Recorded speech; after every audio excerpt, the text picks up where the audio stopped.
정청래 의원이 본격적으로 이야기 시작하기 전에 오늘 이제 김수민 파동 얘기를 할 거거든요. 벌써 안 여러분 안녕하십니까. 이 시대의 참 한가인 정청래입니다. 참 한가인. 자, 의원님은 그럼 잠깐 기다려주시고 제가 이걸 물어볼 거거든요. 김수민 파동에 대해서. 잘 몰라. 아, 이미 알아봤어. 내가 물어보니까. 알아봤는데 다 말할 수 없대요. 다 말할 수 없대는데 그 전에 저랑 김보엽 기자가 이 김수민 파동에 대해서 짚어보려고 합니다. 공천, 이게 굉장히 이상해요. 처음에는 7번 공천은 공천 전날 밤에 결정됐다는 겁니다. 비례대표가. 이렇게 처음에 얘기를 했어요. 그래서 처음에는 김영환 의원이 데리고 온 거 아니냐 이런 얘기가 있었어요. 그랬더니 본인은 추천한 적 없다.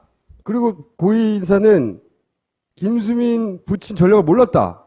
사실 이건 말이 안 되는 게 정치권은 가게도부터 그려요. 인맥도 그리고 기본적으로. 자기들 당에 국회의원을 할 사람인데 김수민 의원은 29세예요 만으로.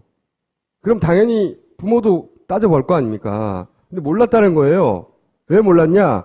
그 사람을 추천했던 쪽에서 그런 정보를 주지 않았다는 거예요. 실제로 또 심사도 안 했고 신청도 안 했고 명단에도 없었다는 거잖아요. 전 민주당의 국회의원이었고 아버지가 현직으로 충북도당의 부위원장이란 말이죠.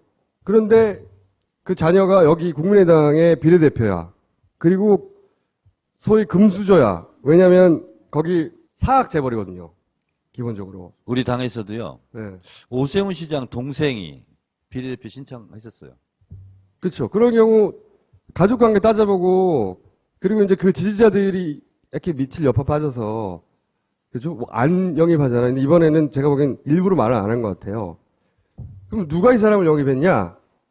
이게 워딩을 보면 공천 의혹은 조사 안 한다는 거예요. 그러면서 안철수만 바라본다는 거예요. 이상돈 의원은 안철수 의지에 달렸다고 그럽니다. 왜 그러냐? 영입을 제가 보기에는 안철수 대표가 있어요. 보세요. 그 JTBC의 인터뷰인데 이런 인터뷰를 한 적이 있습니다.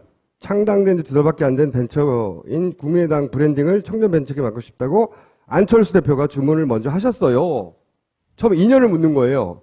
기자가. 어떻게 인연이 됐냐. 그 말씀을 하시면서 높이 산다. 한번 조인해 줄 수 없냐. 생각해보세요. 업체를 선정하는데 무슨 조인해 줄 수 없냐고 물어봐요. 업체는 얼마야? 하고 물어봐야죠. 그러니까 업체 선정을 하러 간 게 아니라 기본적으로 저는 그때 마음이 있었다고 생각합니다. 그게 언제야 시점이 3월 3일 날 방문했단 말이죠. 로고는 15일 날 발표돼요. 그리고 그 다음날 바로 후보가 됩니다. 근데 이 사이에 공식적인 일정이 아닌 일정을 하나 있어요. 이거 놓고서 단독한 건데 3월 15일 날 따로 안철수 대표를 차당합니다. 박선숙 사무총장과 함께. 저는 이때 결정됐지 않았을까 내부적으로. 여기에 사실 박선숙 의원이 따라간 것도 이상하거든요. 왜 따라가요? 사무총장인데. 선 본 거죠. 그러니까 조인하라는 얘기가 그 얘기지 않았겠는가. 그 3월 3일부터 20일 사이에 네. 국민의당 로고가 발표됐다고 지금 나와 있잖아요. 네. 근데 원래 당 로고하고 당 색깔이 다 있었죠. 디자인이. 그렇죠. 원래 선정된 업체하고 원래 선정된 홍보위원장이 있었어요. 네. 그 공모 받은 거 아니었나요? 시민들이 우리 당 뭘 만들어주세요 해서. 아니 국민의당은 이미 확정을 했었어요. 이미 1월인가 2월 달에 확정을 했어요. 예, 했고 네. 그래서 로고하고 당 색깔 디자인 이런 것이 다 나왔어. 갑자기 바뀌는 거예요. 다 나왔고 그걸로 후보들이 운동도 했어요. 그 홍보위원장이 없어서 선정한 게 아니라 있는데 그 사람 자르고 이분이 들어온 것이고 그때 조인해달라는 말을 했고 업체 선정이 아니었다는 거죠. 제가 보기엔. 또 하나 이유도 있는 것 같아요. 충북 지역에서는 당선 가능한 사람이 아무도 없었어요. 아예. 지금 유일한 충북 지역의 의원이거든요.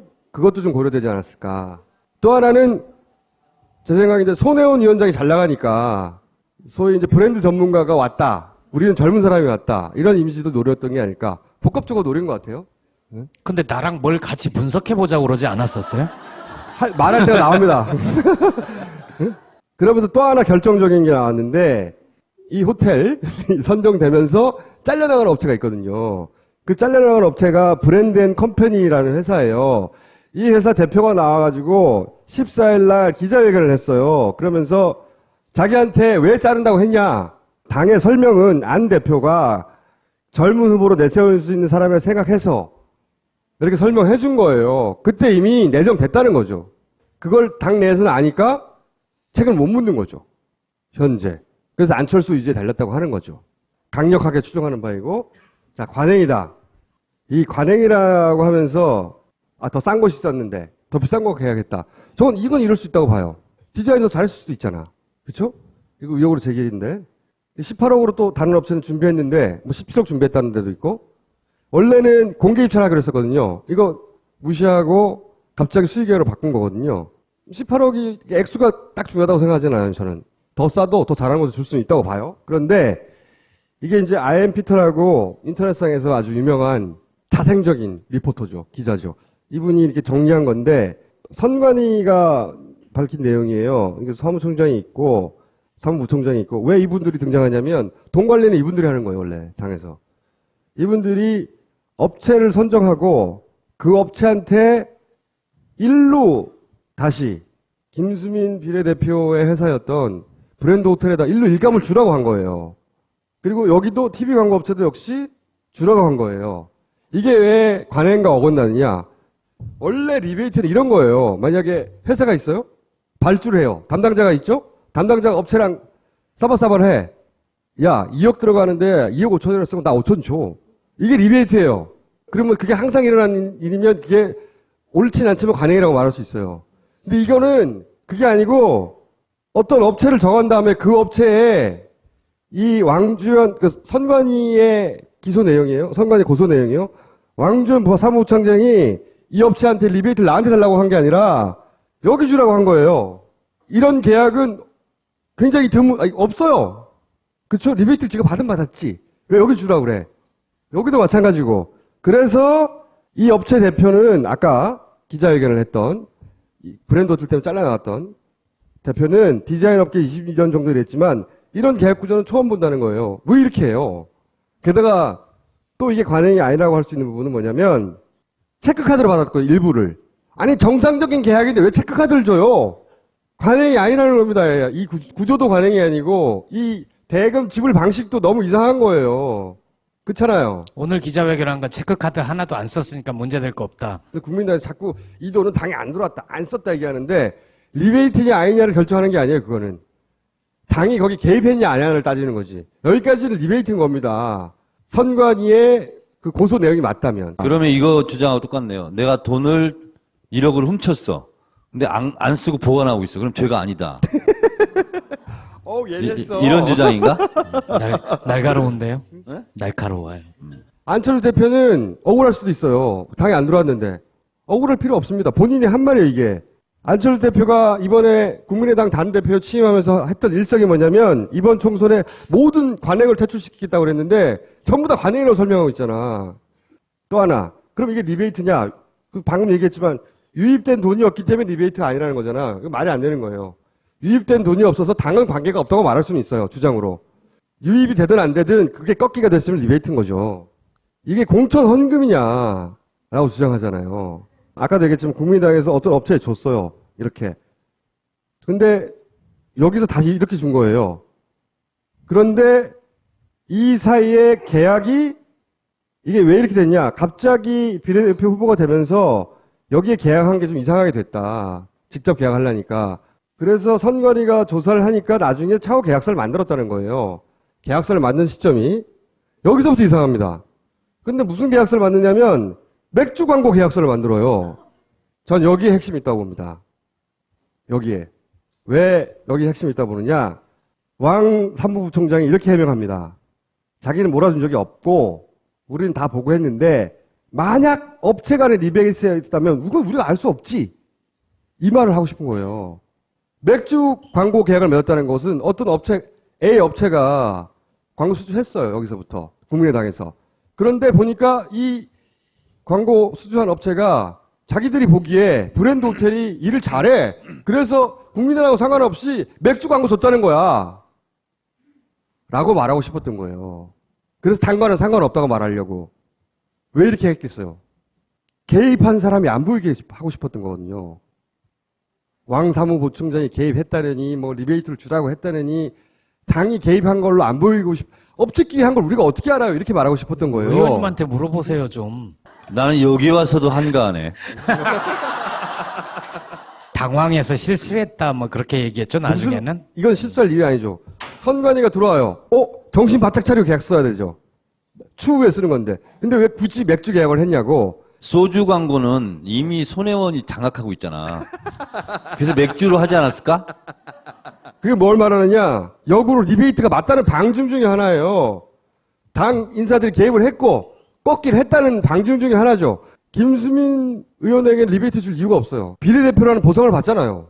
그럼 거꾸로 김수민 의원은 비례대표도 받았는데 또 나는 리베이트도 받아야 되겠다 우기나?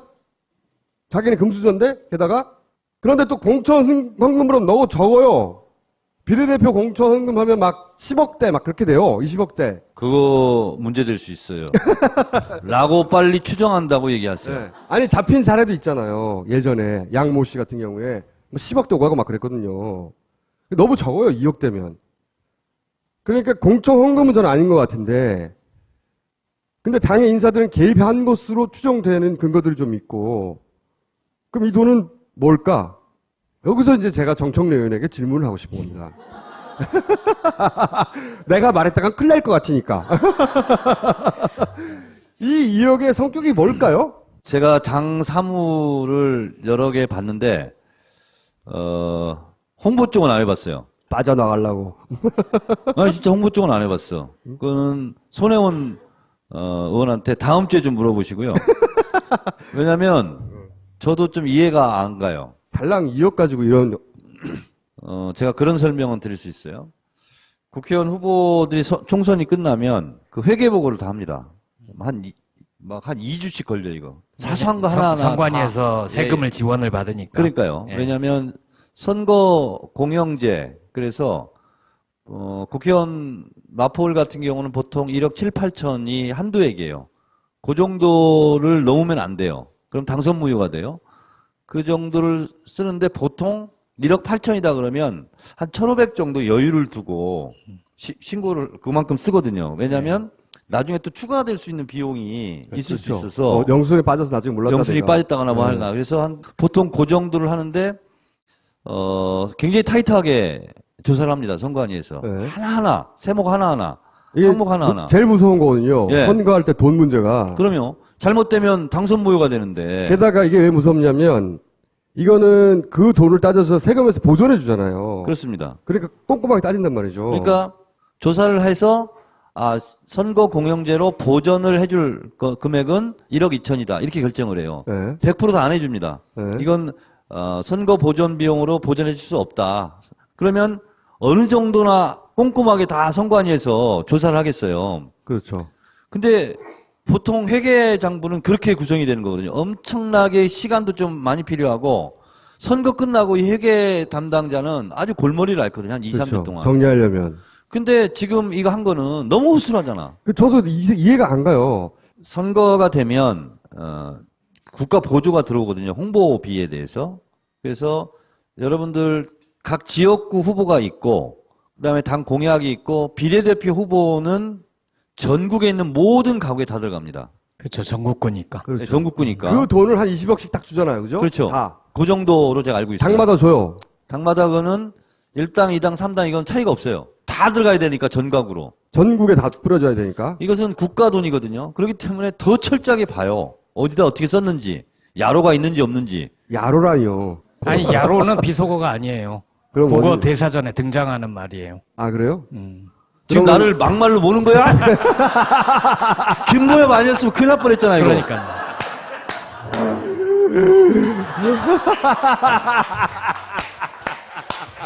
아니, 갑자기 식은땀이 났어.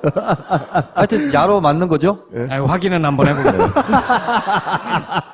그래서, 근데- 이 20억 정도 나오는 전국구 비례대표 후보 공보물 비용은 어떻게 할 수 없는 돈이에요. 그리고, 다 써야 돼. 무조건. 그렇죠. 이건 새누리당이 어떻게 썼는지, 더민주가 어떻게 썼는지, 국민당이 어떻게 썼는지 똑같이 써야 되는 거야, 이건. 그리고 인쇄비하고 종이값이잖아요, 대부분 이거. 그리고 기획비에서는 좀 차이가 날 수 있어. 네. 그건 뭐 한 1, 2천 차이가 날 수 있어요, 기획비는. 근데 종이 인쇄값이야, 다. 근데 이거는 어떻게 해볼 도리가 없는 거죠. 그래서 이제 추정이지만 이거는 당 자금을 집행하는 개인 혹은 뭐 몇 명 차원에서 나중에 그러니까 그쪽에서 개인적으로 연루됐을 가능성이 있어 보인다 추론입니다. 일단 처음 한 얘기는 김수민 사태에서 김수민을 영입한 데 대해서 안철수 책임이 있다. 책임이 있다. 네, 이 얘기를 하고 싶었던 거고 네. 두 번째는 관행 아니다. 리베이트 맞는 것 같다. 관행 아니죠. 네. 관행이라고 계약서 안 쓰는 거 그거 관행이다 했다가 세 번째는 제가 얘기할게요. 다 아닌데 근데 너무 허술하다.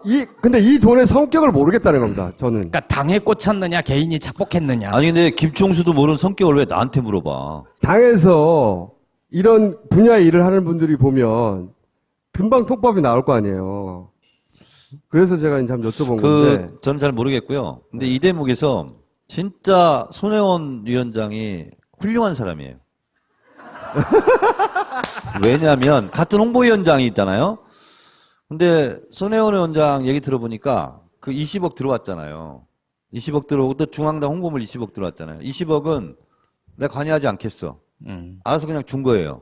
그리고 이런 업체가 좋을 것 같다고 아예 관여를 안 했어요. 그러니까 구설수에 오르지 않아요. 본인도 안 받고. 그리고 계약으로. 중앙당 홍보물 같은 경우는 TV 광고라든가 현수막 이런 걸 제일 잘하는 업체가 대한민국 최고의 업체가 손혜원 회사예요. 맞아요. 제일 비싸요. 단 한 건을 수주를 안 합니다. 그래서 제가 물어봤어요. 그런 훌륭한 초이스를 했냐. 그랬더니 왠지 예감이 이상하더래. 그래서 내가 이거 하면 안 되겠다 이렇게 생각이 들었대. 그래서 이번 총선 때만 안 한 게 아니고 홍보위원장 되고 나서 지금까지 단 한 건을 안 한 거예요. 근데 이 사건이 탁 터지고 나니까 정의원 나 진짜 잘했지. 그래서 제가 칭찬해줬어요. 참 잘했어요. 아니 그건 진짜 대단한 근데 거예요. 만약에 손혜원 홍보위원장 회사에 몇 건이라도 있다. 한 건이라도 있다. 한 건 있다 그러면 이걸로 같이 알려 들어갔죠. 바로 물타기 돼서 손혜원 뭐 의혹 검찰 예의주시 뭐 이런 거 있잖아요. 분명히 나올 거예요. 사실 거기에 관여했던 예를 들어서 손혜원 위원장이나 탁현민 교수도 거기 관여했어요. 처음부터 한 건도 수주하지 말자 그랬어요. 제가 듣기로는. 청정 정치를 하잖아요. 옆에서 보고 배운 거야. 다 내 덕이야 이거.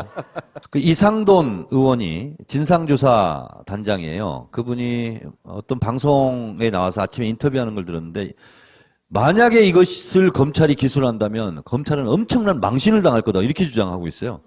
그러니까 무죄라 이거죠 지금. 이상동 교수도 법을 좀 아시는 분이잖아요. 그래서 법학자 법을 본인이 출신이죠. 안다고 주장하면서 대학의 법학자 말하면서 이걸 검찰이 기소하는 건다면 굉장히 검찰이 망신당할 저는 거다. 제일 황당했던 건 뭐냐면 이번에 조사를 했잖아요. 그럼 당사자들이 같은 당 사람들이잖아요. 박선숙 의원, 김수민 의원 불러서 경위를 들으면 되잖아요. 근데 두 분에 대해서는 면담이든 조사든 아무것도 안 했어요. 뭐 좀 직간접적으로 하지 않았겠어요? 그걸 못하는 이유는 제가 보기에는 안철수 대표가 직접 연루됐기 때문이에요. 이거 누가 공천한 거야? 안철수 대표인데요. 그래. 이렇게 된 거죠. 또 한 가지 궁금한 건 이겁니다. 여기서 선관위는 이렇게 얘기했어요. 왕 부총장이 비사를 선정한 다음에 비사에 브랜드 호텔을 소개해 줬어요. 그리고 또 하나의 업체 S사는 아예 김수민 의원이 자기가 소개해 줬어요. 업체들을. 하나는 사무부총장이 브랜드 호텔을 하라고 했고, 하나는 아예 이 브랜드 호텔의 대표였던 김수민 비례대표가 데리고 와가지고 당에 소개해 줬다고요. 다 연루돼 있는 거야, 서로. 그리고 최종 결재권자가 박선수 의원이었기 때문에 같이 고소가 된 것이고, 이 과정에서 리베이트를 요구했다는 진술을 확보했다. 구체적으로 누가 했는지 모르겠지만, 그래서 이제 고소가 된 거예요. 리베이트를 달라고 했다라고. 그 다음에 궁금한 게 뭐냐면, 이 진짜 웃긴데, 갑자기 호남 홀대로에 나왔어요. 이 와중에, 무슨 호남 홀대로에 나왔냐면, 거기는 2억 줬는데, 지역당에는 1억도 안 줘가지고 돈이 없었다는 거야, 호남에. 지역선거사무소에. 지역당 세 곳은 예산이 없어가지고 에어컨도 팔았대. 그러면서 호남끼리 선거 치렀다는 호남 홀대로라는 게 나온대요. 그러면서 내분으로 확산된다. 막 어떤 당직자가 이제 그 사람을 징계하겠다고 막 그랬다고 하고 홍보비는 박선수 사무총장이 컨트롤했는데 안측근들을 이제 구하려고 지금 이렇게 하고 있는 거다. 다 뒤집어 씌우고 있는 거다. 뭐 이런 식의 내분이 일어났는데 그러면서 그 내분 와중에 호남홀대로 등장했대. 웃기잖아요? 누가 제보했는지 혹시 아십니까? 이제 썰들은 많이 있더라고요. 썰들은 네. 왜냐하면 비례대표는 아웃되면 후순위가 승계하잖아요. 그렇죠. 그러니까 누가 제일 이익을 볼까? 아, 그렇게 볼 수도 있네요. 뭐 그런 썰들도 또 있어요. 근데 이게 또 웃긴 게 안철수 대표가 비리로 기소만 돼도 박탈해야 되고 비례는 승계하지 말아야 된다고 했거든요. 어떻게 이거? 근데 그거를 마음대로 승계하고 안 하고를 당대표가 결정할 수 없죠. 없죠. 없긴 한데 본인이 그렇게 말을 했잖아. 방법은 있어요. 뭐요? 선정해 놓은 비례대표 후보들을 전부 사퇴시키는 거예요. 그러면은 후순위자가 없기 때문에 승계할 사람이 없는 거죠. 마지막으로 얘기하고 싶은 것은 이게 원 구성하는 첫날이에요. 선관위 고소가. 사실 그 전에 할 수 있었어요. 여기서는 제가 보기에는 이 보수 진영에 그 컨트롤이 있다고 봅니다. 하필 그때. 길들이 이렇게 하는 게 아닐까. 너 말 좀 잘 들어라. 응? 우리하고 딜할 때, 야, 너 다 조져버린다? 이런 카드로 지고 있는 게 아닐까. 이 추정에 대해서 어떻게 생각합니까? 타이밍은 네. 조절할 수 있겠다는 생각은 들어요. 그죠. 언제 타이밍은. 발표하느냐. 네. 그런데 선관위에서 이것을 인지하고 있는 상태에서 넘기지는 못해요. 숨기지는 못하죠. 숨기지는 못하죠. 네. 원 구성하는 첫날이니까. 그래, 뉴스가 더 커질 수도 있는 거고. 커지는 거죠. 네. 이제 막 국회의원 시작하려고 하는데, 원 구성해가지고. 그 정세균 의장 뽑힌 날 있잖아요. 네. 안철수 대표는 국회 특권 내려놓기 그거 얘기하고 있었죠. 그리고 정성래 의원이 꼭 오늘 언급해야 된다고 하는 사안이 한 가지 있습니다. 뭐냐. 추혜선 의원을 언급하셔야 된대요. 왜 그렇습니까? 이게 이제 네이버에 나오는 그 사전에 나오는 거거든요. 네. 추혜선. 1971년. 정의당 의원, 비례대표 의원입니다. 우리 당 의원이 아닙니다. 네, 정의당 의원이고요. 의원인데 제가 정의로운 사람이기 때문에 이것을 들고 나왔습니다. 전국 언론노동조합 SS 본부 간사, 언론개혁 시민연대 사무총장, 방송통신위원회 정책자문위원, 정의당 언론개혁단장. 민원연과 함께 양대축이었죠. 네. 그래서 언론개혁. 언론개혁 운동을 20년 이상 하신 분이에요. 네. 그러니까 우리 민원연 지금 김원경 사무총장 나오고 그러잖아요. 네. 그러니까 오늘 제가 추혜선 의원하고 통화를 했죠. 지금 농성 중에 있습니다. 국회 보내죠. 왜 농성하고 있는지 안 알려져 있잖아요. 그거 설명하셔야 되겠대요. 자, 이분은 정의당의 언론운동가라는 전문가로 비례대표 국회의원이 되신 분이에요. 언론 개혁하라고. 네. 그러면 이분이 어디 가서 활동해야 되냐면 미래창조과학방송통신위원회 미방위 가서 상임위를 하는 게 당연한 거잖아요.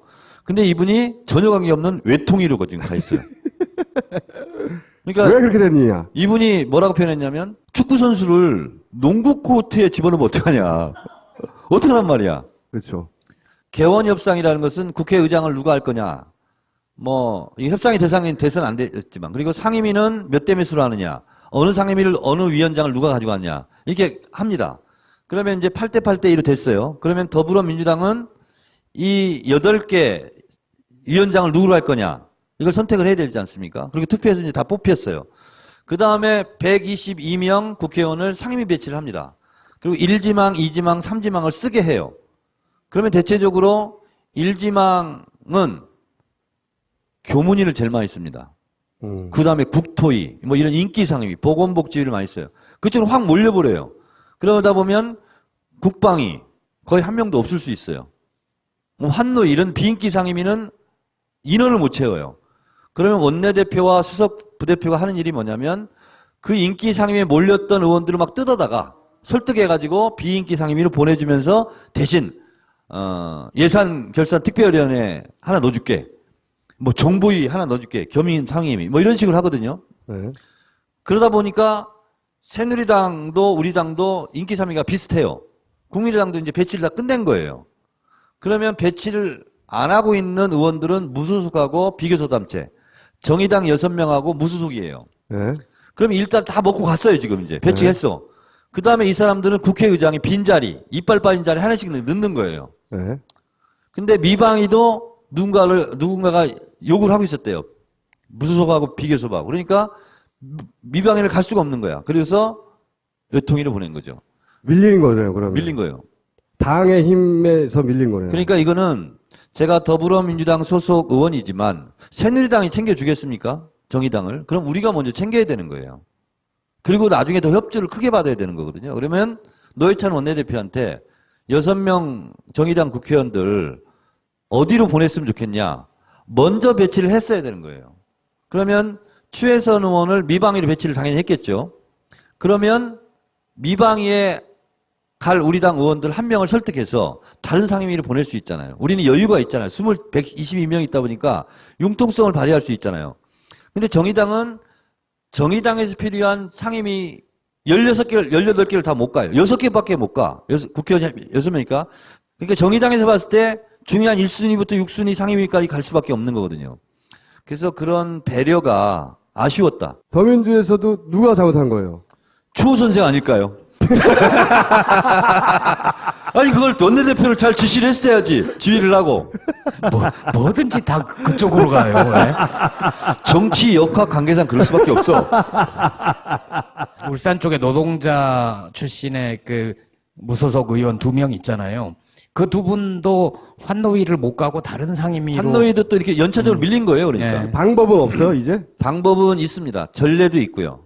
심상정 원내대표도 19대 때 자기가 원하는 환노위에 못 갔어요. 그렇죠. 이런 식으로 배치가 돼가지고. 그래서 나중에 투쟁을 통해서 누가 그래서 바꿔줬어요? 그쪽으로 이제 환노위로 교체를 해줬죠. 그러면은 우상호 원내대표와 노회찬 원내대표가 만나서 네, 우상호 대표가 우리 당 의원 중에 한 사람을 옮길 테니까 네. 이렇게 하자라고 합의를 해야 되는 거네요. 그러니까 가장 쉬운 거는 미방위에 있는 더민주 국회의원 한 명을 외통위로 보내는 거죠. 그리고 외통위에 있는 추혜선 의원을 미방위로 끌어오는 그러니까 거죠. 맞바꿔야 되는 거잖아요. 그렇습니다. 근데 그거를 쉽지는 않아요. 물론. 쉽지는 않고 원해서 한 거니까. 그러면 이분을 절로 가라고 설득할 사람은 원내대표인 거죠. 그렇습니다. 우리가 뭘 할 수 있는 건 있어요? 네? 일반 시민들이 우상호 원내대표한테 전화해요? 전화하는 거 되게. 알아서 하세요. 알아서 하세요. 그냥 오기 전에 추혜선 의원하고 그래서 통화를 했습니다, 제가. 통화를 했더니 추혜선 의원이 고맙다고 하면서 정청래 최민희의 대를 이어서 제가 해야죠. 이렇게 얘기하더라고요. 왜냐면 그때는 문광희였어요. 뭐 막말 정치인이요? 17대. 그래서 언론 감시를 제가 그때 했었고요. 그 다음에 19대 때는 최민희 의원이 미방에서 역시 했습니다. 근데 20대 미방위는 본인이 하겠다. 그래서 꼭 그 미방위로 갔으면 좋겠어요. 알겠습니다. 그럼 일반 시민들이 할 수 있는 일을 알려주세요. 제가 할게요, 그냥. 그 정도는 여러분이 안 하셔도 되고, 네. 의원님 다음 주까지 해결해서 돌아오실 겁니까? 다음 주까지 제가 해결하고, 해결하지 못하면, 10분 늦게 오겠습니다. 벌로? 네, 그 다음 것 좀 넘겨주세요. 그래서 이제 미방위 의원은 이렇게 있어요, 지금. 우리 당에, 여기 보면 법사, 정무, 기재 쭉 있고 미방위 있지 않습니까?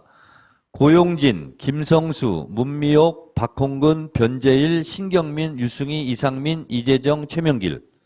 근데 원에서 간 사람이 있고 여기도 또 밀려서 이쪽으로 간 분이 2순위, 3순위로 간 사람도 있죠. 제가 있어요. 네. 누구라고 얘기할게요. 네. 누가요? 박홍근 의원은 교문이 가려고 썼는데 네, 밀렸어요? 미방위로 보냈다 하고 페이스북에서 지금 본인이 막 항의하고 있어요. 그러면 이왕 밀린 거 이분 어쨌든 원하지 않았던 분이니 차라리 그렇고요. 외통위로 가라고 하시면. 변재일 의원은 정책위 의장입니다. 그래서 정책위 의장, 그게 당직을, 요직을 맡은 분들은 대부분 상임위는 양보를 합니다. 아, 그래요? 그러면 지금 파파이스를 통해서 우상호 원내대표한테 제가 지금 지령을 내리는 겁니다.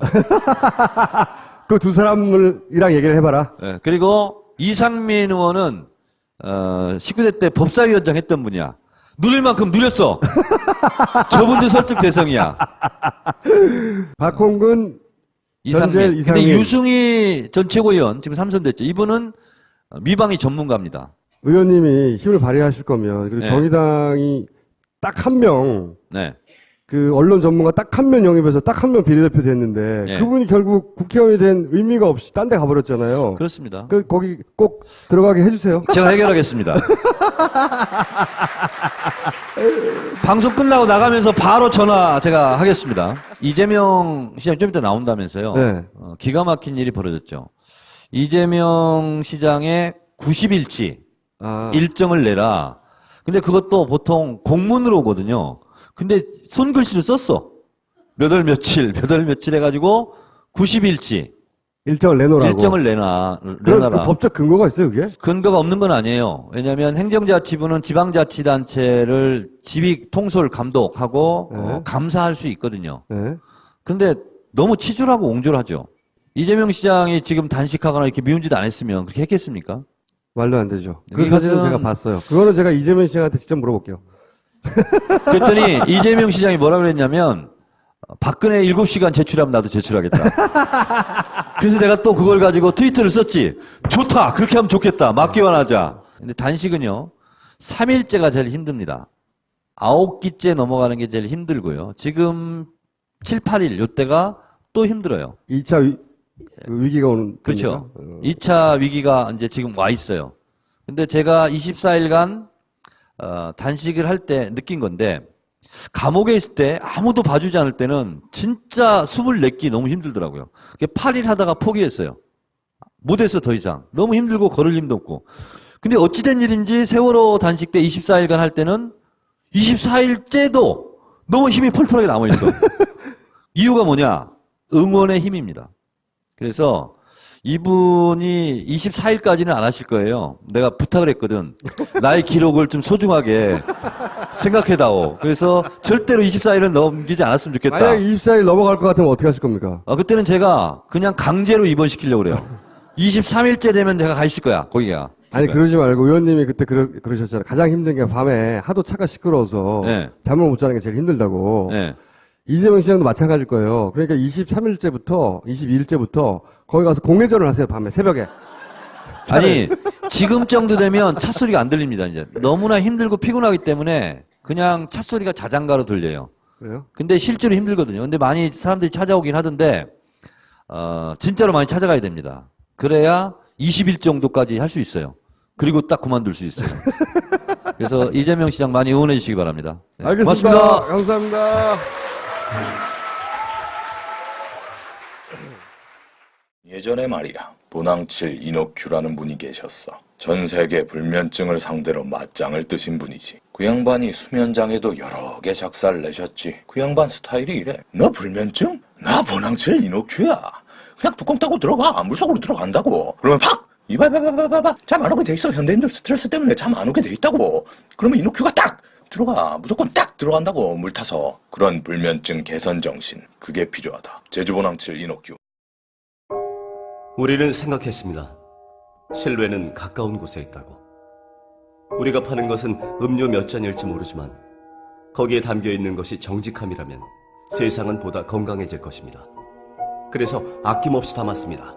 평산네이처 아로니아 친. 지금 딴지마켓에서 구입하십시오. 그 JTBC의 인터뷰인데 이런 인터뷰를 한 적이 있습니다. 창당된 지 2달밖에 안 된 벤처인 국민의당 브랜딩을 청년 벤처에 맡고 싶다고 안철수 대표가 주문을 먼저 하셨어요. 처음에 인연을 묻는 거예요. 기자가. 어떻게 인연이 됐냐. 그 말씀을 하시면서 높이 산다. 한번 조인해 줄 수 없냐. 생각해보세요. 업체를 선정하는데 무슨 조인해 줄 수 없냐고 물어봐요. 업체는 얼마야? 하고 물어봐야죠. 그러니까 업체 선정을 하러 간 게 아니라 기본적으로 저는 그때 마음이 있었다고 생각합니다. 그게 언제야 시점이 3월 3일 날 방문했단 말이죠. 로고는 15일 날 발표돼요. 그리고 그 다음 날 바로 후보가 됩니다. 근데 이 사이에 공식적인 일정이 아닌 일정을 하나 있어요. 이거 노컷에서 단독한 건데 3월 15일 날 따로 안철수 대표를 찾아갑니다. 박선숙 사무총장과 함께. 저는 이때 결정됐지 않았을까, 내부적으로. 여기에 사실 박선숙 의원이 따라간 것도 이상하거든요. 왜 따라가요? 사무총장인데. 선 본 거죠. 그러니까 조인하라는 얘기가 그 얘기지 않았겠는가. 그 3월 3일부터 20일 사이. 그러면서 또 하나 결정적인 게 나왔는데, 이 호텔 선정되면서 잘려나가는 업체가 있거든요. 그 잘려나가는 업체가 브랜드앤컴퍼니라는 회사예요. 이 회사 대표가 나와가지고 14일 날 기자회견을 했어요. 그러면서 자기한테 왜 자른다고 했냐. 당의 설명은 안 대표가 젊은 후보로 내세울 수 있는 사람을 생각해서 이렇게 설명해 준 거예요. 그때 이미 내정됐다는 거죠. 그걸 당 내에서는 아니까 책을 못 묻는 거죠. 현재. 그래서 안철수 의지에 달렸다고 하는 거죠. 강력하게 추정하는 바이고. 자, 관행이다. 이 관행이라고 하면서 더 싼 곳이 있었는데 더 비싼 거 해야겠다. 이건 이럴 수 있다고 봐요. 디자인도 잘했을 수도 있잖아. 그렇죠? 이거 의혹으로 제기인데 18억으로 또 다른 업체는 준비했는데 뭐 17억 준비했다는 데도 있고 원래는 공개 입찰하기로 했었거든요. 이거 무시하고 갑자기 수익계획으로 바꾼 거거든요. 18억이 액수가 딱 중요하다고 생각하진 않아요. 저는 더 싸도 더 잘하는 것도 줄 수는 있다고 봐요. 그런데 이게 이제 아이엠 피터라고 인터넷상에서 아주 유명한 자생적인 리포터죠. 기자죠. 이분이 이렇게 정리한 건데 예. 네. 국민의당 로고가 발표됐다고 지금 나와 있잖아요. 네. 근데 원래 당 로고하고 당 색깔이 다 있었죠. 디자인이. 그렇죠. 원래 선정된 업체하고 원래 선정된 홍보위원장이 있었어요. 예. 그 공모 받은 거 아니었나요? 시민들이 우리 당 뭘 만들어주세요 해서. 아니, 국민의당은 이미 그 확정을 했었어요. 이미 1월인가 2월 달에 확정을 했어요. 예, 했고, 네. 그래서 로고하고 당 색깔, 디자인 이런 것이 다 갑자기 나왔어. 갑자기 바뀌는 거예요. 다 나왔고 그걸로 후보들이 운동도 했어요. 그 홍보위원장이 없어서 선정한 게 아니라 있는데 그 사람 자르고 이분이 들어온 것이고 그때 조인해달라는 말을 했고 업체 선정이 아니었다는 거죠. 제가 보기엔. 또 하나 이유도 있는 것 같아요. 충북 지역에서는 당선 가능한 사람이 아무도 없었어요. 아예. 지금 유일한 충북 지역의 의원이거든요. 그것도 좀 고려되지 않았을까. 또 하나는 제 생각에 이제 손혜원 위원장이 잘 나가니까 소위 이제 브랜드 전문가가 왔다. 우리는 젊은 사람이 왔다. 이런 이미지도 노렸던 게 아닐까. 복합적으로 노린 것 같아요. 근데 나랑 뭘 같이 분석해보자고 그러지 않았었어요? 말할 때가 나옵니다. 정청래 의원이 본격적으로 이야기 시작하기 전에 오늘 이제 김수민 파동 얘기를 할 거거든요. 벌써 안 여러분 안녕하십니까. 이 시대의 참 한가임. 정청래입니다. 참 한가임. 자, 의원님은 그럼 잠깐 기다려 주시고 제가 이걸 물어볼 거거든요. 김수민 파동에 대해서. 잘 몰라. 이미 알아봤어. 내가 물어보니까. 알아봤는데 다 말할 수 없대요. 다 말할 수 없다는데 그 전에 저랑 김보엽 기자가 이 김수민 파동에 대해서 짚어보려고 합니다. 공천, 이게 굉장히 이상해요. 처음에는 칠봉공천은 공천 전날 밤에 결정됐다는 겁니다. 비례대표가. 이렇게 처음에 얘기를 했어요. 그래서 처음에는 김영환 의원이 데리고 온 거 아니냐 이런 얘기가 있었어요. 그랬더니 본인은 추천한 적 없다. 그리고 고위 인사는 김수민 붙인 전략을 몰랐다. 사실 이건 말이 안 되는 게 정치권은 가게도부터 그려요. 인맥도 그리고 기본적으로. 자기들 당에 국회의원을 할 사람인데 김수민 의원은 29세예요 만으로. 그럼 당연히 부모도 따져볼 거 아닙니까? 근데 몰랐다는 거예요. 왜 몰랐냐? 그 사람을 추천했던 쪽에서 그런 정보를 주지 않았다는 거예요. 실제로 또 심사도 안 했고 신청도 안 했고 명단에도 없었다는 거잖아요. 전 민주당의 국회의원이었고 아버지가 현직으로 충북도당의 부위원장이란 말이죠. 그런데 그 자녀가 여기 국민의당의 비례대표야. 그리고 소위 금수저야. 왜냐하면 거기 사학 재벌이거든요. 기본적으로. 우리 당에서도요. 네. 오세훈 시장 동생이 비례대표 신청했었어요. 그렇죠. 그런 경우 가족관계 따져보고 그리고 이제 그 지지자들이 이렇게 밑을 여파 빠져서 그죠? 안 영입하잖아요. 근데 이번에는 제가 보기엔 일부러 말을 안 한 것 같아요. 그럼 누가 이 사람을 영입했냐? 이게 워딩을 보면 공천 의혹은 조사 안 한다는 거예요. 그러면서 안철수만 바라본다는 거예요. 이상돈 의원은 안철수 의지에 달렸다고 그럽니다. 왜 그러냐? 영입을 제가 보기에는 안철수 대표가 했어요.